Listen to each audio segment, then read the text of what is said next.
Ladies and gentlemen, former Detroit Lions, Calvin Johnson and Rob Sims.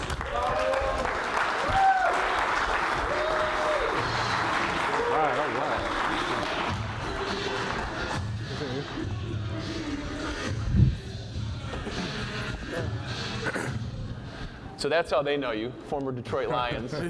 We're about to get into why you're here and what your new titles and labels are, because you guys have been working hard at it. But Rob, you and I were talking beforehand. This room's pretty familiar to you guys. Yeah.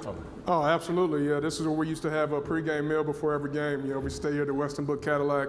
That's where I would have my steak, pancakes, and eggs before every game. And I never understood what these balconies are about. Like, how do you get up there, or what? I just, for 5 years, I would be looking like, what is that? To speak to that point, we were thinking about having our wedding here, and we were trying to figure out a way to come from the balconies, but we realized you can't utilize it. Yeah, you can't utilize it. So, yeah. Waste of space. Go ahead. What was breakfast for you like here? Oatmeal, a little less than Rob? Oatmeal and fruit. You know, I just need all those carbs so I can run all day. The hard work that you guys have been putting in since you left the field has been leading to this moment. This is a big moment for the two of you. It's a big moment for our state. It's a big moment, a moment for this movement. Calvin, do you want to speak to the hard work you've put into this and maybe announce to everybody why you're so excited here today?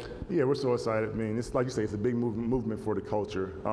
We have some strategic partnerships that will definitely put us, you know, when we play football, we want to play to the best of our ability, be the best on the field. We want to take that same energy, that same mindset. We are taking that same mindset to this industry right here in cannabis. So it's very exciting. Like I said, we just closed on our first dispensary. We have our operation, our cultivation about to be up and running in less than a month's time. You know, no more than a month, I view. You know, could be weeks at that. So this is what we've been working our butt off for. There's so much detail, there's so much grind that happened before then to get us to this point. You know, so much hard work, and you know, whether it be arguments, you know, and then coming back into meeting, you know, a meeting of the minds, you know, with our groups, with our teammates and our partners, you know, to get us to this point. It wasn't easy. Like I was saying, there's bumps in the roads, but we're here, and you know, we're going to get into what we're so excited about at this point. Rob, the level of commitment really to do this has been there from both of you. I've known both of you for years, and you're both no-nonsense guys. When it comes to doing your business on the field in the past, straight down the line, you're not going to mess around. So the serious involvement that you've both had in this, why have you both been so passionate about it? You know, I think, you know, me and Calvin, you know, coming from team sports, you know, we understand that you know, how to move the ball forward with a team, and how to move the ball forward when things aren't going well. So, you know, we've been spending the last 2 years and pulling everything together, pulling our footprint together here in Michigan. You know, starting to have those conversations about our brand and where we want to take our brand. And we've just, you know, we've just been so fortunate. We started off with just saying, you know, a 12,000 square foot, you know, a cultivation facility in Weberville, Michigan, and that's expanded into, you know, an opportunity in Cauqueland, Michigan, along with retail in both Lansing and the Niles market. So, you know that, and the way the brand has been shaping, and what we've been able to get into, mainly because some of the celebrity we carry, yeah. But a lot of it just because, you know, like you said, you know, me and Calvin are the type of people that when we go after something, we're going to continue to go after it, because of who we are, and because of, you know, how we try to position ourselves. We have to make sure we work with the best possible, and put the best product on. So we've been slower than most people. You know, we haven't rushed to market. We want to make sure it's absolutely right. But you know, the hard work is going to pay off, and we're just so looking forward to it. You had the names Rob Sims, Calvin Johnson. Heads are going to turn. You add Harvard into the mix. You've got everybody turning their heads from different circles of the world. How cool is that partnership? And for everybody that doesn't know how serious this is, do you guys want to dive into that partnership now with Harvard? I'll speak as to how cool it is, and I'll let Rob get into a little more specifics. But, you know, with the stigma of this industry, you know, a lot of my family, you know, mother in particular, you know, they look at you like, what are you doing? What, have you lost your mind? You know, I think that a lot of people's families would look at them the same way here. But when you all of a sudden you add, you know, that yes, we have a partnership. We're in part of a consortium with Harvard Medical School because we're trying to find that best medicine for the people, for the culture. You know, that changes a lot of mindsets because they see what you're in it for. They see you're in it to help people. How serious is this partnership? Because Harvard, again, like you two, not going to mess around and just put a stamp of approval on something. Yeah, I mean, it's very, very serious. In late May, early June, they announced their International Phytomedicines Clinic, which is, institute, which is just plant medicines. There's over 300,000, plants that can be used for medicine. I mean, we saw a plant that actually had hemoglobin in it. They were using for blood transfusions. I couldn't even believe it. And we felt so fortunate to be a part of it and asked to be a part of this consortium with not only, other, medical companies, but also people like, Jamaica and Mozambique and Nambia and people like that. So that partnered with a company called Nestry who does human optimization training. And really training your brain is something I've been through. And it's just an unbelievable thing that we have here, because we're actually going to be able to do clinical trials on CTE with our own products in Primative, as well as pain management. And that's not something that's just going to stay here in Michigan. That's going to be something that we can share, with people around the world. So very quickly we went from being a couple cannabis guys, retired, washed up athletes. Well, I'm washed up from Michigan. I was gonna say, kind of speak for yourself. Yeah, that's what I'm saying. Sorry, Rob. Somebody got a football, but and it very quickly turned into something that we're really going to be able to use everything we put together here to really help people. And somebody who has benefited from cannabis, and my family, my wife has benefited from cannabis, and father-in-law, and the list goes on and on. Now we're going to be able to help people over in Africa and Jamaica, and it's been a great ride. I'm just so looking forward to the future. Calvin, you maintain some residence here, Rob's family's here. Michigan, the business opportunities in our state here, why did you see it as such an attractive point to really kind of attack and dive in here? Well, I'll start from the beginning, honestly. I was doing some real estate with Rob towards the end of my career. He was already out. He was working, doing some real estate on his own. And I was like, okay, this is something tangible. This is something I can see. This is something I could go after. So I went down that route. We did some properties, and we came through this property and over there by Lansing. And, it was an opportunity for us to flip it. We bought it. We could flip it, but we saw the opportunity that was there. It was in, I'd say, a green zone, so that we could, basically we could operate there, and we just couldn't sell it for what we knew it was worth. So we was like, hey, we looked at each other and like, you want to take this on?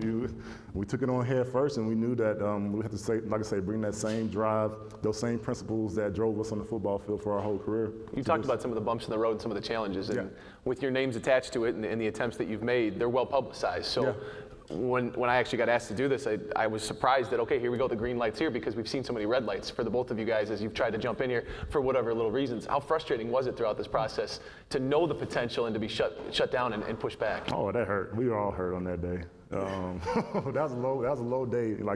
If there's a low day in the last year, that was it, because we just, all the work that we've put forward, all the money we've put forward, all the time we've put forward, not that it was all, we knew we could appeal it, but I mean, all our ducks were in, everything was in for everybody. So it was just like, this is tragic, but we were able to find some, some great legal advice, our partners, like I said, we brought everything together, we put our heads together, and we found a solution. When you guys were playing, you saw the wear and tear, you felt the wear and tear. You saw it in other guys, you felt it obviously. You talk about CTE and the research that can be done just on a day-to-day basis for people that don't go through concussions, and that's the rare football athlete who doesn't go through them, because most guys in their careers in the NFL, for as long as you two played, are gonna have 1 or 2 or 3 or 4. What does this do for body development, for recovery? What have you seen already, and what excites you about it? I just think from our point of view, they say 99% of all NFL players have some form of CTE. And when it goes, just in my generation, also my father and my father-in-law both play in the NFL. So it's very much the family business. Very much we can see some of the issues you have when you get older of a decaying brain, or a brain that has cognitive issues.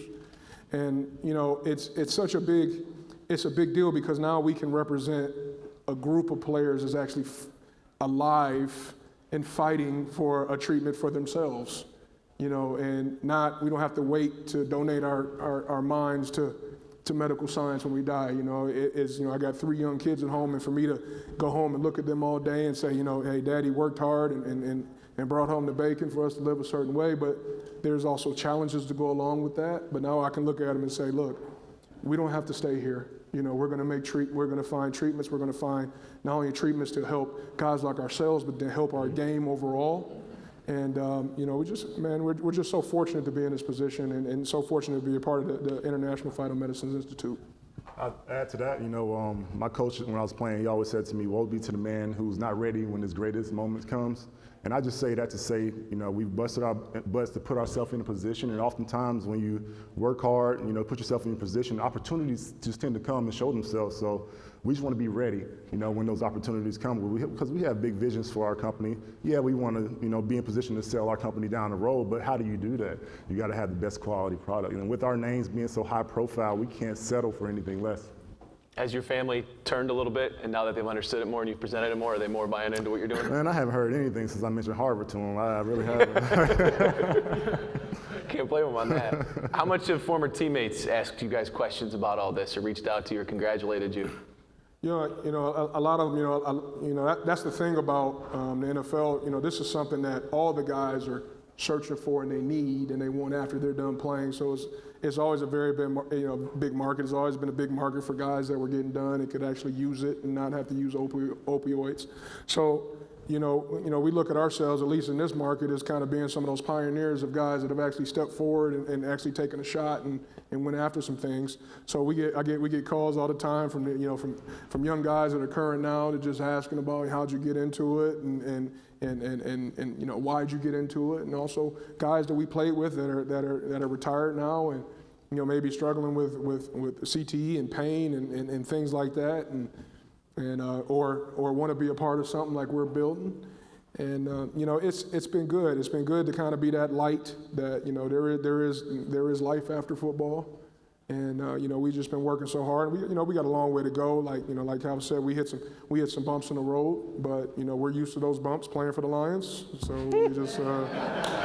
we just keep on moving forward no matter what. You know, we keep on moving forward no matter what. Keep playing, keep working, and it's gonna be good when it all comes together. So we're just looking forward to it. Did you want to add anything to that Lions comment? Like, not to that. I have nothing for him. But to what Rob said, man, it's like being that pioneer for guys, just in sports in general. You know, I have so many questions, not just from football players, from other guys, and it's not just related to cannabis. It's just related to business in general. You know, how do I do this with my 501c3 or whatever? They just see guys doing good things, and it inspires them to do more. You know, even while they're playing. So that's good to see. I mean, I saw it trending when I was younger. Guys understanding that football doesn't last and that they're going to have another venture or whatever, what have you, after football. And it's even more so now. Guys are thinking about this once they step in the door. How do I create the best platform for myself to potentially do something like we're doing right now? I mean, that's got to be cool. I didn't realize that you were already working with him while you were still playing. Mm-hmm. So he's kind of like your big brother in business a little bit. He took me into, yeah, he brought me along. Wow. As I'm doing research and looking ahead to talking about all this with you guys, it's inevitable, I think, until you're going to have grandkids or great-grandkids, people are going to think that you're coming back. I mean, there are like 4 stories just in the last week that had your name dropped in there. Is Primative the only team that you're on right now, or do you plan on making a big announcement here otherwise? Primitive, Harvard, and there might be another one coming soon with some potential partners I feel like we're in the latter stages of connecting with over in Canada, so that could be a big deal for us too. So like I say, we're just trying to create great opportunities for ourselves by being in position. Yeah, the NFL, man. I mean, you know how things change, and you hope they can be more of an open book. Do you anticipate working on trying to maybe create a lane and an avenue to try to work in a relationship with the league? Yeah, I mean, yeah, absolutely. I mean, you know, that's obviously the next step for us now that we've got some, you know, some things that makes us credible, like Harvard and some of the things we've been working on here. So, you know, I'm ready for that opportunity to go talk to Mr. Goodell and say, hey, look, man, we got some, you know, we got to make some changes around here. There's some medicines, there's some stuff that can really help guys out there, and it's safe, and it's something that can improve our game. And you know, the game changed my life. If I go back and do it all over again, I would. I just want other kids to have that opportunity. And numbers are dropping because of CTE and everything else is coming out. And if we have an opportunity to preserve the game and preserve people in general and their minds and how they think, and I mean, what better place to be in? It's all about education. Cannabis, CTE, concussions, just in general, it's all about educating the public, and the better we can educate them, I feel like the better, we will be as one culture in this industry and, as humanity. I'll let you guys wrap it up. If you have any final thoughts, maybe one thing you want to leave everybody here with about Primative, about what you guys are doing, and we'll let it go from there. Yeah, I mean, for us, and once again, and like I said, we're just so fortunate about the opportunity. But the one thing that you'll see about us, and as we continue to grow, because we got some growing to do too. But the thing that you'll see from us is that we won't stop at mediocre. We just don't know how to. We gotta reach the top. We gotta figure out how to reach the top. We think Harvard is a great step in the right direction, but there's going to be a lot of other things. There's some people that we're trying to partner with that we're getting close to deals. As Calvin mentioned, they're actually in the room. So as long as we just keep pushing and we keep finding the people that want to support and get behind us, we think we're going to do some really, really big things in this space. I'll leave it to Rob to wrap it up. I said my piece is all about helping humanity, and then I think everybody that we are collaborating with or just in the same line with, I mean, that's what it's all about. It's a mission to help humanity, care for humanity, and provide the best medicine. Good stuff, man. Calvin Johnson, Rob Sims from Primative. Thanks so much, guys. Appreciate it. Thanks, Rob. Thank you.